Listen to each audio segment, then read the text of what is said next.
Bharat 180 news కి స్వాగతం. మండపేట నియోజకవర్గంలోని కేదార్లంక, వీధివారిలంక గ్రామాల్లో ఎన్డీఏ కూటమి ఎమ్మెల్యే అభ్యర్థి వేగుళ్ల జోగేశ్వరరావు, నియోజకవర్గ జనసేన ఇన్ఛార్జి వేగుళ్ల లీలాకృష్ణ కలిసి ఎన్నికల ప్రచారం నిర్వహించారు.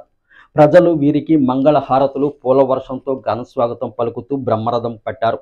ఈ సందర్భంగా వారు ఇంటింటికి వెళ్లి ఎన్డీఏ కూటమి అధికారంలోకి వస్తే అమలు చేయబోయే మేనిఫెస్టోలోని వివరాలను వివరిస్తూ సైకిల్ గుర్తుపై ఓటు వేసి గెలిపించాలని అభ్యర్థించారు.